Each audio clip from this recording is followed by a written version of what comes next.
We haven't even talked about preventing C. diff. We've been talking about treating it, but I was always taught, maybe it was wrong, but I'll bet it wasn't, that the best thing to do is to keep this darn thing from happening in the first place, and that's not antibiotics at all.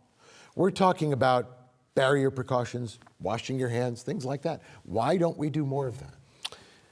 Well, if you look at what do you need to have in order to develop C. diff, there are two things that you need to have. You need to be exposed to the reservoir, because most people walking in the streets are not colonized with C. diff. It's not like staph or strep or other things. Sometimes it seems as if they are, though, I must say. That's right. But you need to be exposed to the reservoir of C. diff, and for that we use infection control that I'll highlight in a second.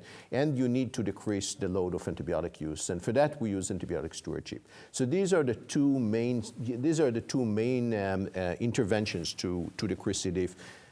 Don't use antibiotics, shorten the course, choose the right antibiotics with low risk for C. diff, and use infection control. Now, if you look at infection control, if you had to plot our hand hygiene, I know we talked earlier about hand hygiene compliance, and we've been working on hand hygiene compliance for a long time. If you had to plot compliance with hand hygiene compliance over the past 15 years, it has increased tremendously. Maybe because it's very easy to just use the dispenser rather than wash your hands, maybe because of JACO sneaking into hospitals to look at your compliance and education. If you had to plot C. diff over the past 15 to 20 years, it also looks like that. And if you were a statistician, you would say better hand hygiene compliance. Of course, this is not the conclusion. The conclusion is that hand hygiene compliance is not enough, particularly when you use the alcohol dispensers. So if you see a patient with C. diff, first of all, we put those patients on precautions. In most hospitals, we'll put patients on precautions when you actually suspect C. diff, when they send a test. And this may be a very short period of time if you get the test results within 2 or 3 hours, as we do in our hospital. But you put them on contact precautions, which means that everyone who's going to approach them is going to clean their hands, then use gloves, use gowns. Or theoretically, anyway. Well, and they should. Then there is some data that the gloves are effective. Data about gowns is more controversial. The most important thing is that when you remove your gloves, of course, you don't contaminate your hands, because if you contaminate your hands, then the purpose of the gloves is gone. Ball game over. And so you have to be careful when you remove the gloves and not touch the outside surface. Now, from a C. diff perspective, if you use then the alcohol dispenser and went to the other patient to see the other patient, then you didn't really clean your hands. So the best is to use the alcohol dispenser always before and after any patient care, regardless of whether they have C. diff or not. But after you see a patient with C. diff, particularly a patient who is highly infectious, someone who's soiled, someone who has severe diarrhea, consider also washing your hands. And we know that if you do that, you have to wash your hands with water and soap for 30 seconds, which may not be consistent with working in a very busy ICU sometimes, but from a C. diff perspective is really important. First of all, it has to be, right? I don't care how busy you are. You've got 30 seconds to wash your hands. What's shocking to me, tell me if I'm alone in this, is that when you do these Secret Santa investigations and you look at the percentage of people washing hands, whether they're using the alcohol-based compounds or soap, it's ridiculously low. And by low, I don't mean 50%. I think 90% is ridiculously low. I mean, why can't it be 100%? Have we learned nothing since Lister? Have we learned nothing about the germ theory of disease? What's in the way here?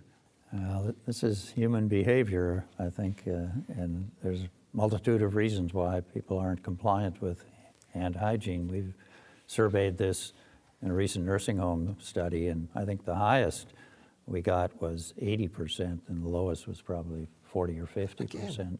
And I think there's probably systematic factors in that. So we have to make it easy for people to wash their hands. Okay. If you have to leave a patient's room and go to the other end of the hallway to find a sink, you're maybe not going to go. Where I work, they have alcohol dispensers in every patient's room right at the door. So as you're walking out, you take a squirt. There's multiple down the hallway, and there's sinks at intervals. Right, because as we've already discussed, just having the alcohol dispensers in every room doesn't work for C. diff because the spores are resistant to alcohol. That's true in a Petri dish. Clinically, there's some evidence that when institutions have switched to alcohol-based hand washing, they did not see an increase in C. diff infection rates. So the actual physical act of wiping your hands may have something to do with it. Okay. Well, riddle me this, Batman. Go over your curve data. Hospitals have switched to these alcohol-based dispensers, and the compliance with at least alcohol-based hand washing has gone up, and you say that the curve for C. diff seems to parallel that. Is this a case of coincidence, or is there some effect from these alcohol-based hand washes? Well, I think during the period, I mean, so when did we switch? I mean, we switched about 10 years ago to alcohol dispensers. Right. And if you look at the C-Diff occurrence, at least in the United States, again, taking the caveat, as I mentioned earlier, that C-Diff has not been a reportable infection, and so the estimates may not be reliable estimates. But if you look at the estimates, during this period of time, it went up. Only recently, it's kind of plateaued. It's really hard to say what's the reason. You know, there are many contributing reasons, but it could be, you know, as you say, people were not very likely to wash their hands at all before, and now they use the alcohol dispensers. And if this is the case, then alcohol dispensers are not going to make any difference because they compare no hand cleaning from a C-Diff perspective before and after.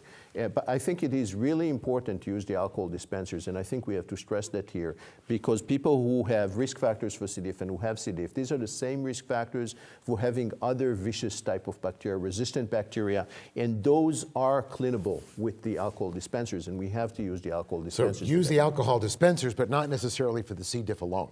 For all the other comorbidities, the other... Well, that's the reasoning behind it. The guideline actually for hospitals that don't have a outbreak or a high endemic rate is that you can either clean your hands after you take your gloves off with alcohol or hand washing. They don't specifically require you to go to hand washing. Okay. Unless you have a high rate or you're in an epidemic situation, then the hand washing is recommended. And the very reason behind that was because the alcohol benefit for other pathogens is so high, even though it may not affect the spores of C. diff, the chance of having a huge contamination of your hands if you've been wearing your gloves and take them off properly is fairly low. Okay. And so we haven't hammered on hand washing in that setting.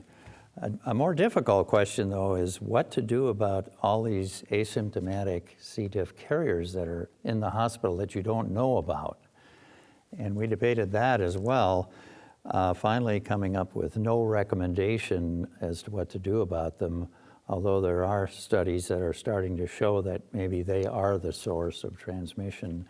But we didn't think the data was compelling enough for us to start screening these patients for asymptomatic carriage.